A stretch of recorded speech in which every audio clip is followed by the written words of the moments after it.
talk about the major trends in anthropological theory and work, earliest thinkers in anthropology are called armchair anthropology. So, especially belonging to classical evolutionary diffusism. So, classical evolutionary diffusism, they were armchair anthropologists, especially belong to classical evolutionism and diffusionism. They do not visit the subject depending upon the information given by the others, such as travelers, historians, and Christian missionaries. So, depend on the information given by others, such as travelers, historians, and Christian missionaries. This type of data collection is called secondary source of data collection. So, they are armchair anthropologists, and this kind of data collection from the others, such as travelers, historian, Christian, is known as secondary source of data collection. Because early thinkers thought that it does not safe for them to study the subject from the distance. If the data collected by oneself, then it is called primary data collection. If data is collected by oneself, is called primary data collection.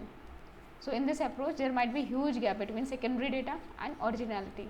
So, there might be huge gap between secondary data and originality, because they are using the data collected by others. So, there might be huge gap between data or secondary data and originality.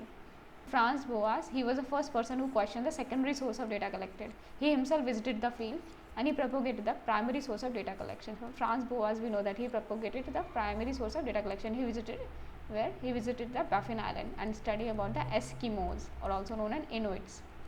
He was instrumental in creating large number of anthropologists through his work. He was instrumental in creating a large number of anthropologists. So, Franz Boas was instrumental in creating large number of anthropologists through his work. Then there is a tertiary source of data collection. For example, thinkers want to know the subject, but it's not possible. So, because population might not be existing today. So, it largely considered to be the feature of the cultural personality school. So, it is a feature of cultural, tertiary source of data collection is the feature of cultural personality school that is emerged in USA. Cultural personality school emerged in USA.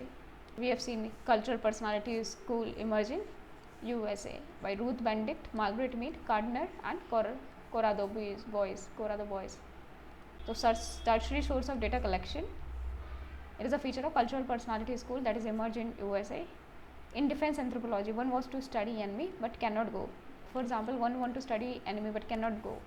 So, sometimes it is done by secret agency to go and study the enemy. So, secret agency is going to study. So, it is a tertiary source of data collection. For example, Americans wanted to study the Japanese culture. So, due to American and Japanese rivalry, Patron wanted anthropologists to study their enemy. Thinker were not finding it possible to go and study. So, they approach the tertiary source of data collection. It was not possible for them to go and study. So, they approached the tertiary source of data collection. So, they visited Japanese prisoner of war to get the information, studying newspaper and the old movies produced in the region and autobiography to understand the region. So, it is known as tertiary source of data collection. And in case of population civilization no more existing, for example, Mexican old civilization, Egyptian famous civilization, and even Indus Valley civilization, we had tertiary source of data collection. Then the quaternary source of data collection, the postmodern kind of data collection, also called as modern armchair anthropologists. The postmodern kind of data collection, modern armchair anthropologists neither visits the field nor generate new ethnographic accounts, but they write commentaries on the already pre-existing ethnographic written by others. So, they wrote the commentaries on the pre-existing ethnographers written by others. So, जैसे J.P. Mills conducted study on Lotha Nagas, Angami Nagas, so Lotha Naga, Angami Naga, postmoderns will give commentaries on how the field was conducted, theoretical approach followed, and language used. So, armchair anthropologists. So, armchair anthropologists, they use secondary source of data collection. Primary source of data collection was first propagated by Franz Boas. Tertiary, that population might not be existing. For example, Mexican civilization. Defense, for example, want to know, intelligence agency want to know about the enemy country. For example, USA wanted to know about the Japan.